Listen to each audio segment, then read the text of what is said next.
ఒక ఊరిలో నది ఒడ్డున ఇద్దరు స్నేహితురాళ్ళు ఉండేవారు. వారిలో ఒకరైన సావిత్రి భర్త ఉమాశంకర్. ఆయన కొంతకాలంగా ఒక భయంకరమైన వ్యాధితో బాధపడుతూ చివరికి పూర్తిగా చూపు కోల్పోయాడు. ఇల్లు గడవడమే కష్టమవ్వడంతో సావిత్రి ప్రతిరోజూ తన స్నేహితురాలైన కాళీ ఇంట్లో పనిమనిషిగా చేరాల్సి వచ్చింది. కాళీ భర్త భైరవ్ సింగ్ ఊళ్ళో అందరికీ వడ్డీలకు డబ్బులిచ్చే పెద్ద జమీందారు. చాలా ధనవంతుడైనప్పటికీ కాళీ మాత్రం పరమపిసినారి. ఒకరోజు ఉదయాన్నే సావిత్రి తన ఇంట్లోని పనులన్నీ త్వరత్వరగా ముగించుకుని స్నేహితురాలు కాళీ ఇంటికి బయలుదేరింది. అరే సావిత్రి, ఈరోజు మళ్ళీ నీకు ఆలస్యమైంది. పొద్దుపొద్దున్నే ఇంత పనిపడి ఉంటే నువ్వు హాయిగా ఇంట్లో కూర్చున్నావు. త్వరగా రావాల్సింది. నన్ను క్షమించు కాళీ. నా కూతురు కడుపు నొప్పితో రాత్రంతా ఏడుస్తూనే ఉంది. అందుకే ఆలస్యమైంది. నేను త్వరగా పనులన్నీ పూర్తి చేస్తాను. సరే వెళ్ళు. ముందు ముంగిలి హాలు బాగా తుడిచి శుభ్రం చెయ్యి. ఇల్లు మెరిసిపోవాలి. ఆ తరువాత బట్టలు ఉతికి వంటగదిలోకి వెళ్ళి గిన్నెలన్నీ తోము. పని మాత్రం సరిగ్గా జరగాలి. సావిత్రి వెంటనే పనిలో పడింది. మొదట కాళీ ఇంటి ముంగిలి, హాలు, అన్ని గదులు ఊడ్చి తుడిచింది. ప్రతి మూలను శుభ్రం చేసింది. ఆ తర్వాత బట్టలు ఉతికి గిన్నెలు తోమడానికి కూర్చుంది. అక్కడ కాళీ మాత్రం హాయిగా కూర్చుని తేనీరు తాగుతోంది. పనులన్నీ ఎలాగూ చేసేశావు కదా, ఇప్పుడు దీనిపై దృష్టిపెట్టు. ఈ కుప్పలో ఉన్న మంచి నల్లమినుములను, శనగపప్పును వేరుచేసి శుభ్రం చెయ్యి. పుచ్చుపట్టిన గింజలను, రాళ్లను, పొట్టును విడిగా పడేయి. మా ఇంట్లో కేవలం మేలురకం దినుసులే వాడుతాం, అర్థమైందా? ఆ తర్వాత త్వరగా ఆ మూలనున్న ముదిరిపోయిన కూరగాయల తొక్కలన్నీ తీసి వంటగదిలోకి వెళ్ళి మధ్యాహ్నం వంట చెయ్యి. పనులన్నీ ముగించుకుని సావిత్రి ఇంటికి బయలుదేరుతుండగా కాళీ ఆమెను ఆపింది. ఆగు సావిత్రి, ఇదిగో ఇవి బియ్యం నూకలు. మా ఇంట్లో వీటిని ఎవరూ తిలరు. అందుకే నువ్వే తీసుకెళ్ళు. మీ ఇంట్లో అయితే ఇవి అందరూ హాయిగా తినేస్తారు అంటూ కాళీ కొద్దిగా నూకలను ఒక సంచిలో వేసి సావిత్రి చేతిలో పెట్టింది. సావిత్రి ఏమీ మాట్లాడకుండా ఆ నూకలను తీసుకొని ఇంటి ముఖం పట్టింది. పేదరికంలో మనుగడ కోసం ఆ నూకలు కూడా చాలా విలువైనవని ఆమెకు తెలుసు. సావిత్రి ఇంటికి వెళ్ళి ఆ నూకలనే వండి తన అంధుడైన భర్త ఉమాశంకర్కు, కూతురుకు తినిపించింది. మరుసటి రోజు కూడా సావిత్రి ఎప్పటిలాగే కాళీ ఇంటికి పనికి వెళ్ళింది. సావిత్రి, ఈరోజు నా కొడుకు కృష్ణకు హల్వా తినాలని చాలా ఆశగా ఉంది. నువ్వు త్వరగా ఇల్లు తుడిచి, బట్టలు ఉతికి, గిన్నెలు తోమేసి వంటగదిలోకి వెళ్ళి హల్వా చెయ్యి. కాని గుర్తుంచుకో, నెయ్యి, జీడిపప్పు బాగా వెయ్యాలి. హల్వా అమృతంలా ఉండాలి. నా కొడుకు కృష్ణకు రుచికరమైన భోజనం కావాలి. సావిత్రి మారుమాట్లాడకుండా ఇల్లు తుడిచింది. ఆ తర్వాత బట్టలు ఉతికి గిన్నెలు తోమింది. చివరిగా కూర్చుని హల్వా వండటం మొదలుపెట్టింది. ఈరోజు కూడా ఆమె మనసులో ఒకటే ఆలోచన, తన కూతురుకు కూడా హల్వా అంటే చాలా ఇష్టం. సావిత్రి ఎంతో శ్రమించి రుచికరమైన హల్వా తయారుచేసింది. ఇల్లంతా సువాసనలతో నిండిపోయింది. కాళీ వచ్చి చూసింది. భలే, ఈరోజు చాలా మంచి సువాసన వస్తోంది. వంట చాలా బాగా కుదిరింది. కృష్ణకు చాలా నచ్చుతుంది. కాళీ, ఆమె కొడుకు కృష్ణ హాయిగా కూర్చుని హల్వా తిన్నారు. సావిత్రి కళ్లల్లో ఒక చిన్న ఆశ మెరిసింది. బహుశా ఈరోజు కాళీ తన కూతురు కోసం కొద్దిగా హల్వా ఇస్తుందేమోనని. సాయంత్రం సావిత్రి తన పని పూర్తి చేసుకుని ఇంటికి వెళుతుండగా కాళీ పిలిచింది. ఆగు సావిత్రి, ఈరోజు నీకోసం ఒకటి ఉంది. ఇదిగో, నిన్న రాత్రి మిగిలిన అన్నం, కూర ఉన్నాయి. నువ్వు దీన్ని ఇంటికి తీసుకెళ్ళి వేడి చేసుకుని తినండి. సావిత్రి ఎలాంటి ఫిర్యాదు చెయ్యకుండా ఆ చద్దన్నం, పాడైపోయిన కూర ఉన్న సంచిని తీసుకుని తన ఇంటికి బయలుదేరింది. రోజులిలాగే గడుస్తున్నాయి. సావిత్రి ప్రతి ఉదయం కాళీ ఇంటికి పనికి వెళ్ళేది. తిరిగొచ్చేటప్పుడు కాళీ ఏదో ఒక చద్దన్నమో లేదా పాడైపోయిన ఆహారమో ఇచ్చి పంపేది. విను సావిత్రి, రేపు నువ్వు పొద్దుపొద్దున్నే త్వరగా రావాలి. రేపు నా కొడుకు కృష్ణ పుట్టినరోజు వేడుక చాలా పెద్దగా జరుపుతున్నాం. చాలామంది అతిథులు వస్తున్నారు. ఎన్నో రకాల మిఠాయిలు, పిండి వంటలు చెయ్యాలి. అర్థమైందా? సరే కాళీ, నువ్వు చెప్పినట్లే నేను రేపు ఉదయమే త్వరగా వస్తాను. మరుసటి రోజు ఉదయం సావిత్రి త్వరగా నిద్రలేచి తన ఇంటి పనులన్నీ ముగించుకుని బయలుదేరింగా ఆమె కూతురు ఇంటి బయటకు వచ్చింది. అమ్మా, ఈరోజు ఇంత పొద్దున్నే ఎక్కడికెళ్తున్నావు? తల్లి, ఈరోజు కృష్ణబాబు పుట్టినరోజు వేడుక చాలా పెద్దగా జరుగుతుంది. అక్కడ పెద్ద విందు ఏర్పాటు చేశారు. చాలామంది చుట్టాలు వస్తున్నారు. ఎన్నో మిఠాయిలు, పిండి వంటలు చేస్తారు. అందుకే నేనీరోజు త్వరగా వెళ్లాల్సి వస్తోంది. సరే అమ్మా, ఈరోజు పుట్టినరోజు వంటలు చేస్తున్నారు కదా, అవి మన కోసం కూడా ఇస్తుంది కదా. నువ్వు తీసుకొనిరా అమ్మా, నేను ఎదురు చూస్తుంటాను. సరే తల్లి, నువ్వు జాగ్రత్తగా ఉండు. నేను పని ముగించుకుని త్వరగా వచ్చేస్తాను. అవును తల్లి, మీ నాన్నగారిని జాగ్రత్తగా చూసుకో. కాళీ ఇంటు ముంగిలి కోలాహలంగా ఉంది. వంటవాళ్లను పిలిపించారు. రకరకాల పులావ్, బిర్యానీ, పూరీలు, పాయసం సువాసనలు ఇల్లంతా వ్యాపించాయి. అరే, వచ్చేవా? ఇక త్వరత్వరగా పనులు ముగించు. చూస్తున్నావుగా, వంటవాళ్లు వచ్చేశారు. కృష్ణ పుట్టినరోజు వంటలు జరుగుతున్నాయి. నాకు గిన్నెలన్నీ శుభ్రంగా కావాలి. ఆ మూలన ఉన్న విస్తరాకులను కూడా లెక్కపెట్టి ఉంచు. ఈరోజు మా ఇంటికి చాలామంది అతిథులు రానున్నారు. ఎక్కడా ఏ లోటూ రాకూడదు. మొదట నువ్వు ఇంటి బయట ఊడ్చు, బట్టలన్నీ ఉతుకు. ఆపై ఇల్లంతా శుభ్రం చెయ్యి. సరే కాళీ, నేను అన్నీ చేస్తాను. నువ్వు నిశ్చింతగా ఉండు. ఈరోజు నీకు ఫిర్యాదు చేసే అవకాశం ఇవ్వను. సావిత్రి త్వరత్వరగా పనులన్నీ చేయసాగింది. చుట్టాలందరికీ విస్తరాకులు వేసి పులావ్, బిర్యానీ, పాయసం వడ్డించారు. అందరికీ భోజనం చాలా నచ్చింది. మెల్లగా అతిథులందరూ భోజనం చేసి తమ ఇళ్లకు వెళ్ళిపోయారు. ఇంట్లో ప్రశాంతత నెలకొంది. కాని ఇంకా చాలా పిండివంటలు మిగిలిపోయాయి. అరే సావిత్రి, ఈరోజు దేవుడి దయవల్ల మా కృష్ణ పుట్టినరోజు వేడుక పెద్దగా జరిగిపోయింది. ఇన్ని వంటలు చేశాం, ఎంతమంది వచ్చారు. కాని చూడు, ఇన్ని వంటలు ఇంకా మిగిలిపోయాయి.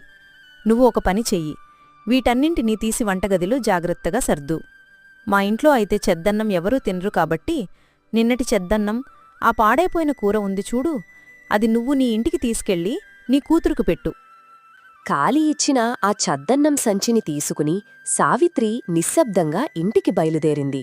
ఆమె ఒక్క ముక్క కూడా మాట్లాడలేదు. ఈరోజు తన స్నేహితురాలికి మానవత్వమనేదే లేదని ఆమెకు అర్థమైపోయింది. ఏడుస్తూ, దారిలో తడబడుతూ సావిత్రి అడవి మార్గం గుండా వెళ్తుండగా ఆమె కన్ను ఒక పాత గుడిపై పడింది. ఆ గుడిని స్వయంగా దుర్గాదేవి రక్షిస్తుందని, అక్కడ నమ్మకంతో ఎవరు ఏది కోరుకున్నా కాళీ చేతులతో తిరిగి వెళ్లరని ప్రతీతి. సావిత్రి ఆ దుర్గాదేవి అమ్మవారి విగ్రహం ముందు మోకరిల్లింది. హే దుర్గాదేవి, ఈరోజు నేను మీ చరణాల చెంతకు చివరిసారిగా వచ్చాను. ఇక నా వల్ల ఈ పేదరికం, ఈ అసహాయత భరించడం సాధ్యం కావడం లేదు. నా భర్తకు చూపుపోయింది. నా కూతురు ఆకలితో ఏడుస్తోంది. ప్రతిరోజూ అవమానాలు భరిస్తూ నా గుండె రాయి అయిపోయింది. మీకు నిజంగా నాపై దయ ఉంటే నన్ను ఇక్కడే అంతం చెయ్యండి. నా జీవితం ఇక్కడితో ముగిసిపోనివ్వండి.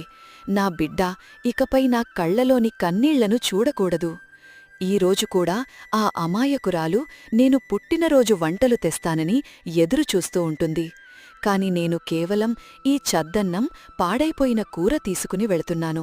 ఆమెకు నేనేం సమాధానం చెప్పాలి?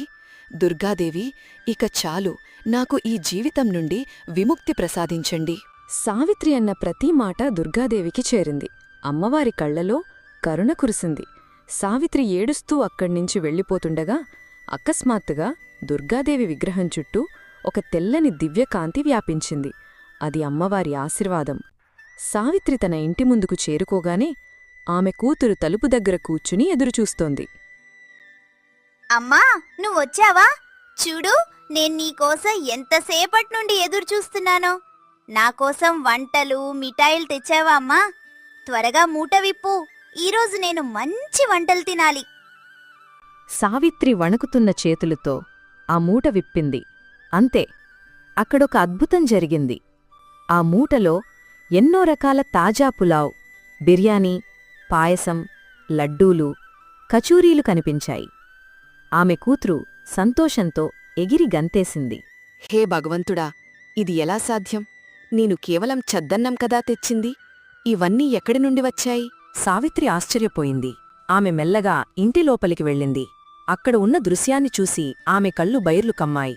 ఆమె ఇల్లంతా బంగారం వెండితో నిండిపోయింది. అంతేకాదు చూపు కోల్పోయి మంచంపై పడి ఉన్న ఆమె భర్త ఉమాశంకర్కు అకస్మాత్తుగా చూపు వచ్చేసింది. ఆయన ఆరోగ్యంగా నిలబడ్డాడు. హే భగవంతుడా, ఇదేం కాంతి! ఇల్లంతా బంగారం వెండితో ఎలా నిండిపోయింది? మరి మీకు చూపు వచ్చేసింది, ఇదేం అద్భుతం! హరే సావిత్రి, ఏమైందిది? నాకు మళ్ళీ అంధకారం తొలగిపోయి అంతా కనిపిస్తోంది. చాలా బాగుంది. అసలింత బంగారం మన ఇంట్లోకి ఎక్కడ్నుండొచ్చింది? ఇదంతా ఆ దుర్గాదేవి కృప. నేను ఖాళీ ఇంటి నుండి కేవలం చద్దన్నం తీసుకుని బయల్దేరాను. దారిలో గుడి దగ్గర ఆగి దుర్గాదేవికి నా బాధలన్నీ చెప్పుకున్నాను.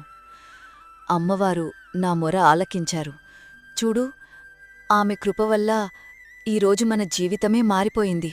ఆ రోజు నుండి అంతా మారిపోయింది. సావిత్రి తన కుటుంబంతో కలిసి ఊరిలో ఒక కొత్త, అందమైన, విలాసవంతమైన ఇల్లు కొనుక్కొని అందులోకి మారిపోయింది. 3 రోజులు గడిచాయి. ఉమాశంకర్ ఆరోగ్యం కుదుటపడటంతో ఆయన మళ్లీ తన వ్యవసాయ పనులను చూసుకోవడం ప్రారంభించాడు. అటువైపు కాళ్ళీ తన ఇంట్లో కూర్చుని తీవ్రమైన ఆలోచనలో పడింది. అరే, 3 రోజులైంది. సావిత్రి ఇంకా పనికి ఎందుకు రాలేదు? ఇల్లు తుడవడానికి లేదు, బట్టలు ఉతకడానికి లేదు, గిన్నెలు తోమడానికి లేదు. ఒకవేళ జబ్బు పడిందా, లేక మరేదైనా కారణమా అని ఆలోచించి కాళీ తన నౌకరును పిలిచి సావిత్రి ఏం చేస్తుందో కనుక్కోమని పంపింది. నౌకరు వెళ్లి చూసి ఆశ్చర్యపోయి వచ్చి కాళీతో ఇలా అన్నాడు. అమ్మా, అక్కడ ఒక అద్భుతం జరిగింది. మీ స్నేహితురాలు సావిత్రి ఇప్పుడు చాలా ధనవంతురాలైపోయింది. ఆమె ఇల్లు బంగారం వెండితో నిండిపోయింది. ఆమె భర్త ఉమాశంకర్ గారి కంటిచూపు కూడా తిరిగి వచ్చేసింది. ఏంటి? ఇది ఎలా సాధ్యం?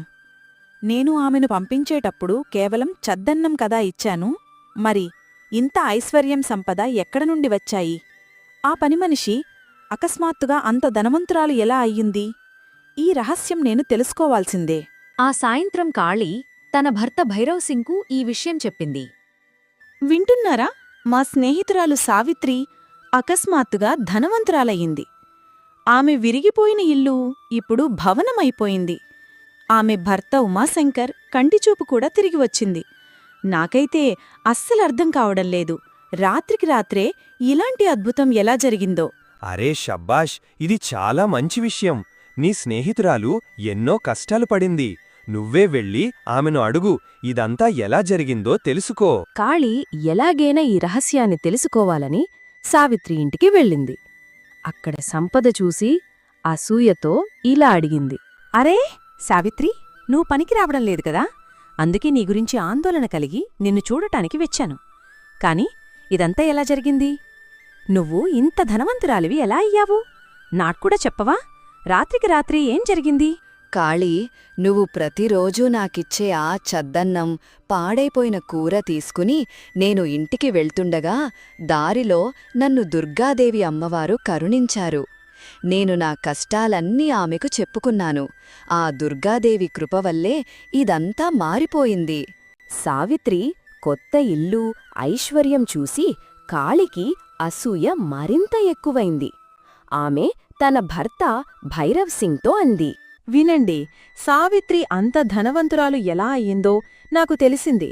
నేను రోజూ ఇచ్చే పాడుబడిన అన్నాన్ని ఆమె దుర్గాదేవికి చూపించి చెప్పింది. అంతే, దేవుడు ఆమెకు క్షణాల్లో భవనంలాంటి ఇల్లు ఇచ్చారు.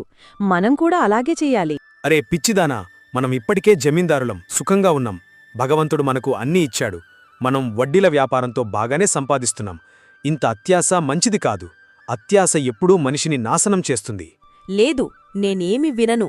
ఆమె నాకంటే ఎక్కువ ధనవంతురాలు కాకూడదు. నా ముందు ఆమెకు ఎలాంటి విలువ లేదు. కాని ఈరోజు నాకంటే ధనవంతురాలయింది. ఇప్పుడు నేను కూడా ఆమె చేసినట్లే చేస్తాను. ఆ రోజు మధ్యాహ్నం ఆమె సావిత్రి ఇంటికి చేరుకుని దొంగ కన్నీళ్లు కార్చింది. సావిత్రి, నన్ను క్షమించు. నేను నీకు కీడు చేశాను. అందుకే ఈరోజు నా భర్త జమీందారీ వడ్డీ వ్యాపారంలో నష్టం వచ్చి కష్టాల్లో పడ్డాము. ఇప్పుడు ఇల్లు గడవడం కూడా కష్టంగా ఉంది. నన్ను నీ ఇంట్లో పనికి పెట్టుకో. నేను నిన్ను ఎలాగైతే పని చేయించుకున్నానో అలాగే నేను కూడా చేస్తాను. అరే కాళీ, నువ్వెందుకు బాధపడతావు? నువ్వు నా స్నేహితురాలివి. చెప్పు, నేను నీకు పూర్తిగా సహాయం చేస్తాను. అయ్యో లేదు సావిత్రి, నాకు డబ్బు సహాయం వద్దు. నన్ను పనిలో పెట్టుకో. దానికి బదులుగా నాకు ఆహారమివ్వు. చాలు. సరే, నీకు అలాగే ఇష్టమైతే మా ఇంట్లో పని చెయ్యి. నా మనసులో నీపై ఎలాంటి కోపమూ లేదు. సావిత్రి నిష్కల్మషమైనది. ఆమె తన స్నేహితురాలి అబద్ధాన్ని గ్రహించినా ఏమీ అనలేదు. మరుసటి రోజు ఉదయం కాళీ సావిత్రి ఇంటికి వచ్చింది. అరే కాళీ, వచ్చావా? ఈరోజు ఇంట్లో చాలా పని ఉంది. నువ్వు ఇల్లు శుభ్రం చెయ్యి, బట్టలు ఉతుకు, నేను వంట చూసుకుంటాను.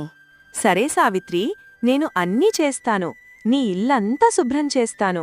రోజంతా పనిచేసిన తర్వాత సాయంత్రం ఇంటికి వెళ్లే సమయానికి సావిత్రి కాళీ కోసం మంచి పిండి వంటలు ఇవ్వబోగా కాళీ నిరాకరించి బలవంతంగా చద్దన్నం, పాడైపోయిన కూరగాయలు తీసుకుని వెళ్లేది. ఇలా రోజులు గడిచాయి. ఇక చాలా రోజులైంది సావిత్రి ఇంట్లో పనిచేస్తూ. ఇప్పుడు నేను కూడా ఆమె చేసినట్లే చెయ్యాలి అనుకుంటూ దుర్గాదేవి గుడికి చేరుకుంది. అక్కడ అమ్మవారి ముందు నిలబడి గట్టిగా ఏడవడం ప్రారంభించింది.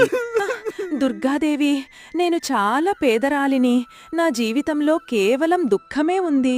నేను రోజూ నా స్నేహితురాలింట్లో పనికి వెళ్తాను. కాని ఆమె నాకు ఎప్పుడూ తాజా భోజనం ఇవ్వదు. ఎప్పుడూ చద్దన్నమే ఇస్తుంది. ఈరోజు కూడా నాకు అదే చద్దన్నమిచ్చింది. హే దుర్గాదేవి, నేను చాలా దుఃఖంలో ఉన్నాను. మీరు నన్ను ఇక్కడే అంతం చెయ్యండి. మూర్ఖురాలా, నువ్వు అత్యాశతో గుడ్డిదానివయ్యావు. నీ మనసులో నీ సొంత స్నేహితురాలిపై అసూయ నిండి ఉంది. నాకంతా తెలుసు. నీ స్నేహితురాలు నీకు ప్రతిరోజూ తాజా మంచి భోజనమే ఇచ్చేది. కాని నువ్వే కావాలని ఆమె నుండి చద్దన్నమడిగావు. నాకంతా తెలుసు. అబద్ధం చెప్పకు కాళీ. నువ్వు నీ స్నేహితురాలిపై అసూయపడ్డావు, అబద్ధం చెప్పావు. ఇప్పుడు అత్యాశతో నా ముందు చావును భిక్షగా అడుగుతున్నావు. సరే, నీ కోరిక నేను తీరుస్తాను. నువ్వు నా ముందుకు పేదదానిలా వచ్చావు కదా. ఇప్పుడు ప్రకృతి నీకు చూపిస్తుంది అసలైన పేదరికమంటే ఏంటో. నేను నిన్ను శపిస్తున్నాను.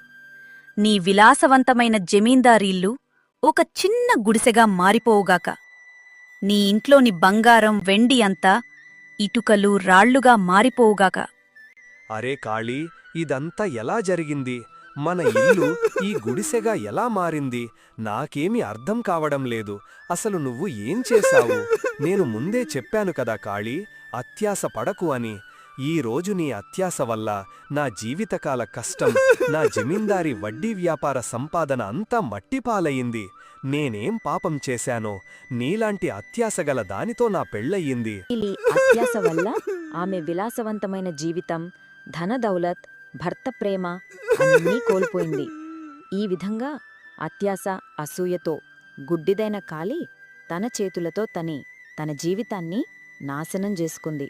ఈరోజు లక్కీ డ్రాలో ఎంపిక చేయబడిన అత్యుత్తమ కామెంట్స్ మరియు ప్రేక్షకుల పేర్లు: అనిల్ బొమ్మినేని, విజయ్, తులసి మరియు దివ్యశ్రీ, లక్ష్మి, మణిరోజ్. మీ పేరు మరియు మీ అద్భుతమైన కామెంట్ మా తదుపరి వీడియోలో రావాలనుకుంటే ఇప్పుడే మా ఛానల్కు సబ్స్క్రైబ్ చేయండి. అలాగే మీ పేరును కింద కామెంట్ సెక్షన్లో రాయడం అస్సలు మర్చిపోకండి. ఇంకెందుకు ఆలస్యం? ఇప్పుడే క్లిక్ చేయండి.